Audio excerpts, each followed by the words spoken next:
If you're trying to get into software testing in 2026, most of the advice you're seeing online is outdated. This is the only guide you need for a successful career in QA.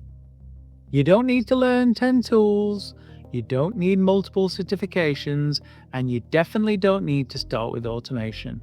In this video, I'm going to show you how software testing actually works today and the fastest ways to break into the industry.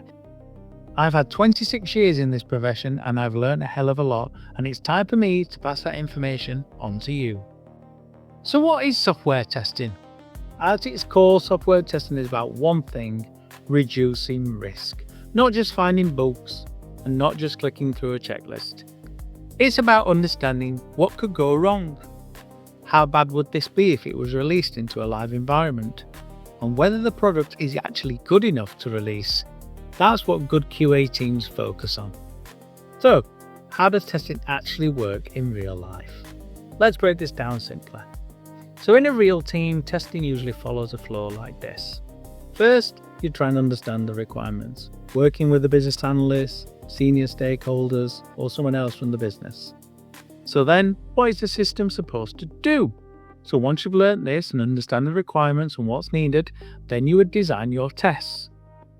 You would think through scenarios, both expected and unexpected, that match up to those requirements. Then you execute those tests. You run them, explore the system, and observe the behaviour. This can be done both manually and maybe through automation tests as well.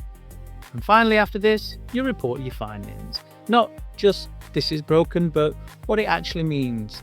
Because in QA, communication is everything. Good testers find issues, great testers explain risks.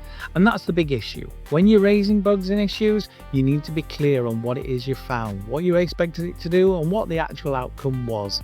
Give as much detail as you can, because this will really help the development team and also the business to understand what it is that you've found and if it is actually a defect or not, and what the priority or risk is to the business of that defect.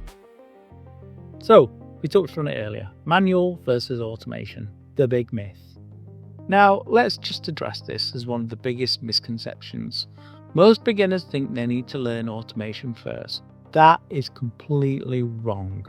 Manual testing is where you learn how systems behave. It's where you develop your thinking.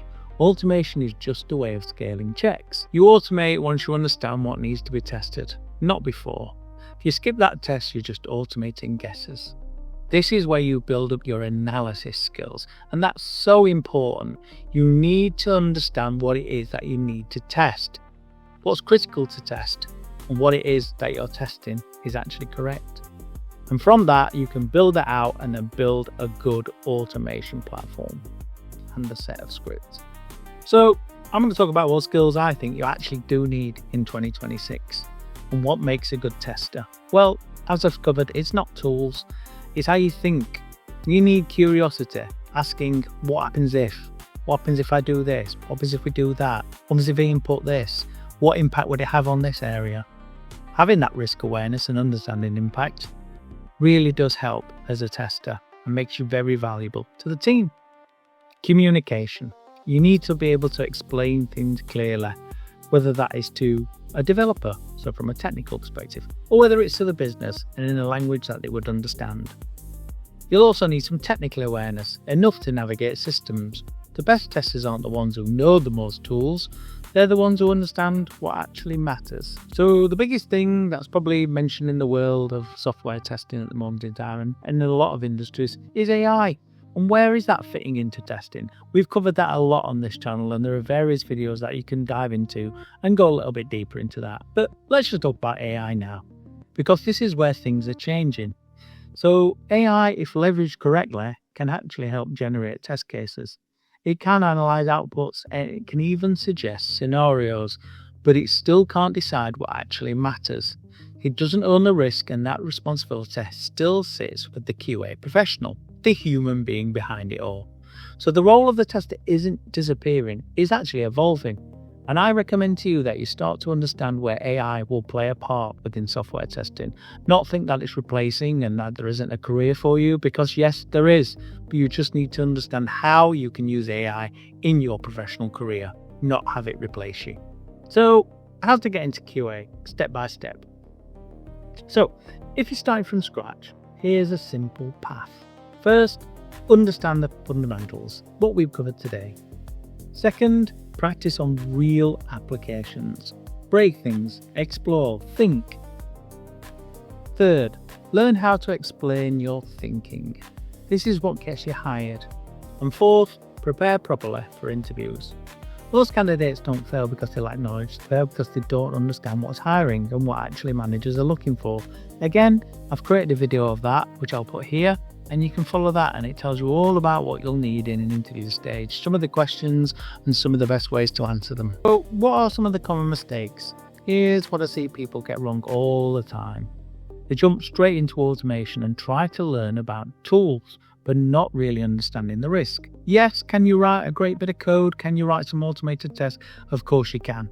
But actually, does that actually test the right thing? And does it give any value to the project?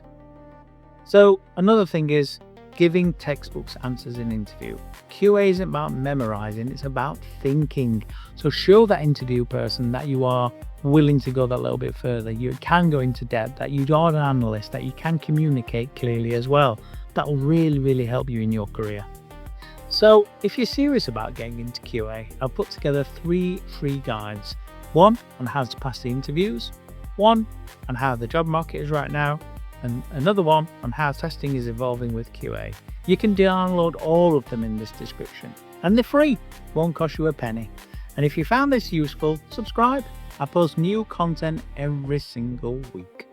So I put this beginner's guide in a free download, and exactly that, it's free for you just to digest in your own time. Goes into a little bit more depth and just gives you some pointers, some key artifacts that could really help you in regards to your career as you start out in software testing, or even if you're just a junior and you've been in the industry for a little bit of time, still going to be very key for you. So yeah, I'll stick that in the description and download it. It's free.